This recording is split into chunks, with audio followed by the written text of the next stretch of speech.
Okay, so we have the camper here at the house. Now, some things you have to think about before trying to park it, where you're going to park it. My name is Janice Aldridge. Welcome to Ponderosa Pond.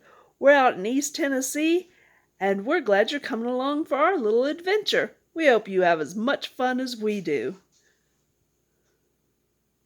Okay, so we have the camper here at the house. Now, some things you have to think about before trying to park it, where you're going to park it, is the length and where are your tires. These are not quite in the center of the trailer, but they are up far enough. Like some of the trailers, if they have tires further back, that won't work very well. So what we're going to do is we're going to pull forward just a little bit more and then turn it just a little bit so that it gently turns and park it over there. So we will see how this works, and we'll see what we do. But these are things you need to consider if you are getting a camper, is where are you going to get it? Yeah, the towing, the parking, the being able to pull it, how much turning radius and things. Trailers turn opposite of cars. So if you want your car, when you're backing up, to turn to the right, you turn your steering wheel to the right. If you want it to move to the left, you turn your steering wheel to the left.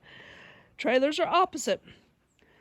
Trailers are exactly opposite. If you want it to turn to the left, you need to turn your steering wheel to the right. If you want to make it go to the right, you turn your steering wheel to the left. When you have a trailer, you're going to go opposite. You have to be very gentle or you will jackknife it. So I'm going to turn this off and see about moving it. I know, so here we are trying to get everything hooked up. So these Ford Explorers have a 1 1/4 inch connection, but they make an adapter for it. This came from the guy that we bought the camper from. And the adapter works, so it turns it into a 2-inch standard adapter. And so now we're getting ready to hook it all up and see how it works. No, you'll have to hook the battery back up, remember? I just did. Oh, well, then we have problems. One way goes up, one way goes down. Okay, well, we'll figure it out.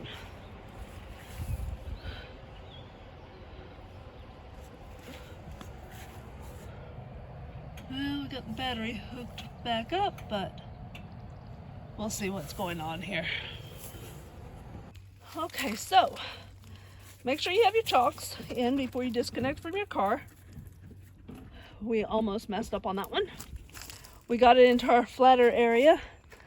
We live on a mountain, so there's not a lot of flat, but this is a little bit more flat. As you see, it goes uphill right here, but we are right there at the end of the flat. This is as far as we could go back right there, and then it goes uphill pretty good. So we got it in our safe area, and it should be an adventure to get it pulled out of here too. So I have it completely disconnected, and we're secure. So there you go. Now, things to remember to consider is when you're using one of these electric jacks going up and down, is if you don't have any other way, which this one doesn't, to hand crank it. If your battery goes dead, which is back there, or you have a wiring issue or anything, or like we had the pigtail plugged into the car and that won't work. That actually was a disconnect. So we had to unplug it from the car to be able to use the electric jack. So that is an issue that we have right there, is to make sure that the electric jack always works. Could be a problem otherwise. So anyway, we got it dropped and in our yard. And then we'll pull the car out. So looking pretty good. It's not too bad on being level. So now we can get it cleaned out, get things, get our stuff in it and get ready to go camping. So exciting stuff. It's going to be a couple weeks before we go camping. We have a few issues we need to take care of. Things to remember. Another thing I want to point out is we had to drive this without the safety chains. Okay? You have to hook these things up. The problem was, because we're using this extension here, because we're using that, the chains didn't fit. And so we are going to have to add some more links to this and make it so it fits. Because we had to drive 15 miles without the chains hooked up. That's not safe. But we will, before we go anywhere else, we will be hooking up the chains. We kind of were going to do a temporary thing, but that wouldn't fit. That wouldn't work. So we, the spot on our trailer, on our car, worked, but it just wasn't long enough. The chains weren't long enough. So things to consider when you are going to buy a camper. One, either have the bumper hitch with a 2 5/16 ball, because most of us have these 2-inch balls. Doesn't work. You've got to have most of these campers need a 2 5/16 ball. So either get one mounted on your bumper, or if you have a receiver, make sure it's a 2-inch receiver before you try to go in, because we have not found a ball to go into our 1 1/4 inch. It only has a 3-inch hole, and these balls need a 1-inch hole to mount. So we cannot use our setup, but they did have the adapter, so we got the adapter, but then that meant the chains were too long, or were not long enough. So we're going to get the chains made longer. Also, most cars have a flat 4. Okay, but campers have this 7, round 7. Okay, so that is something to consider too. We did buy an adapter and it does work, but then again, not everything. Like if you actually do have a 7, the round 7 on your vehicle, then things like everything should work on it. But we have lights, and so we were able to get the lights going. That was good. And we will hook up sway bars also the next time we go to make our trip, the next trip.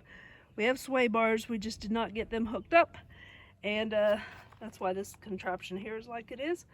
And we will have a little bit of a different setup. So things to remember: if you're getting a camper, make sure you have enough space, make sure you can get where you need to be, because there's our driveway. We can't, well, that's a parking area over there. Here, but let me show you, we are actually parallel to our driveway. So we came up the driveway, pulled all the way up alongside the house there. We can pull out behind the house, and then just turned it very easily, got it back over here, and then just pulled forward into our parking area and got adjusted. So here we are, we've got it dropped. So I'll get the car parked over here, and we'll see some more adventures. We'll show you all of our things that we learn as we come and go.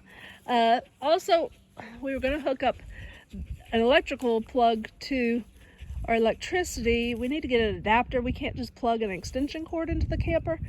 They do make adapters, so that's another thing that you need to consider is, do you have a way to plug into your camper while it's at the house even? So we will check into all this stuff and see how things go. It is an adventure, it's a learning experience, and we're excited about this learning experience, and we will share it with you. So don't give up hope. If you've wanted a camper and you're not sure you can get one, or what all might entail, just look at some of the options, think about what it is. Make sure that you have a hitch that will tow, that your bumper will tow the weight you're looking for. This camper is just under 3,000 pounds when it's empty, so we will not be hauling any water with it. Our hitch is actually rated for 3,500 pounds.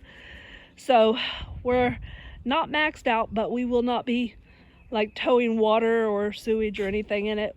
We will make sure we dump before we leave a campground, and make sure we have no water whatsoever in it, and that will keep our weight down.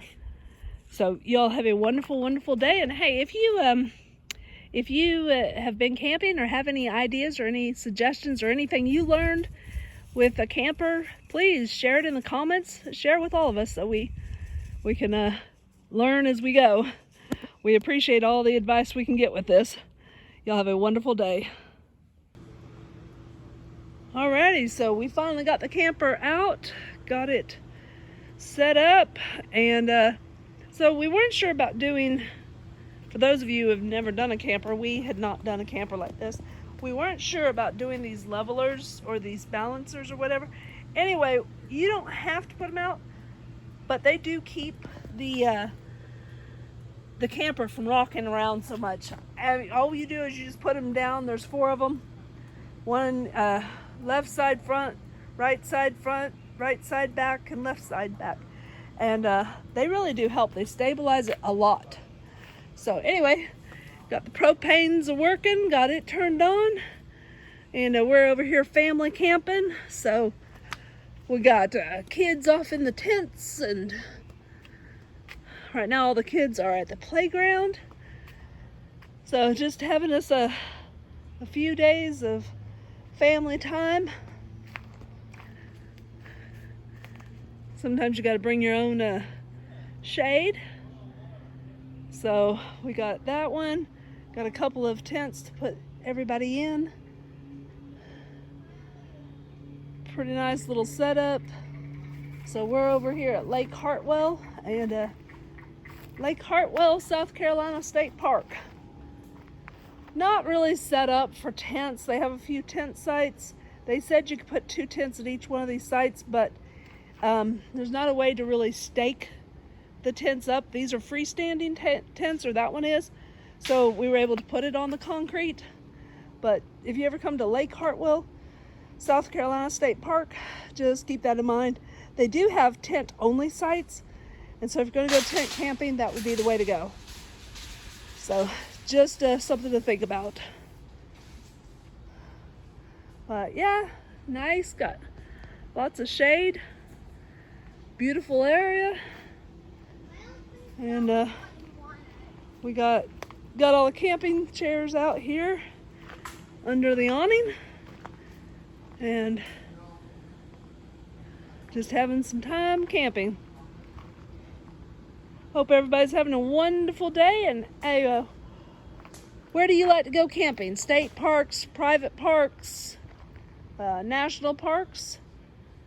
What sorts of places? Leave a comment in the comment section what places you like to go camping. And do you go tent camping, or do you go with a camper, or a combination of both like we do? So leave those messages in the comments, and we'll see how everybody else likes to go camping. Or have you never been camping? Maybe it's something you'll consider trying. Hope everybody's having a wonderful day. Mine golden. Show us your marshmallows there. Yeah, they're well done. No, they're not. Well, you gotta do marshmallows on the fire. You've got to go camping. I'm Janice from Ponderosa Pond Homestead. Thank you for watching our video. We hope you enjoyed it as much as we enjoy living out here in East Tennessee. We live in the Smoky Mountains, and it's a beautiful area.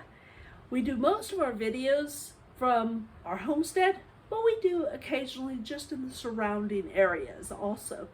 So if you would like to see more of these videos, then subscribe to our channel and ring that little notification bell. That way YouTube will let you know every time we upload a new video. We hope you enjoy them as much as we do. You all have a wonderful day.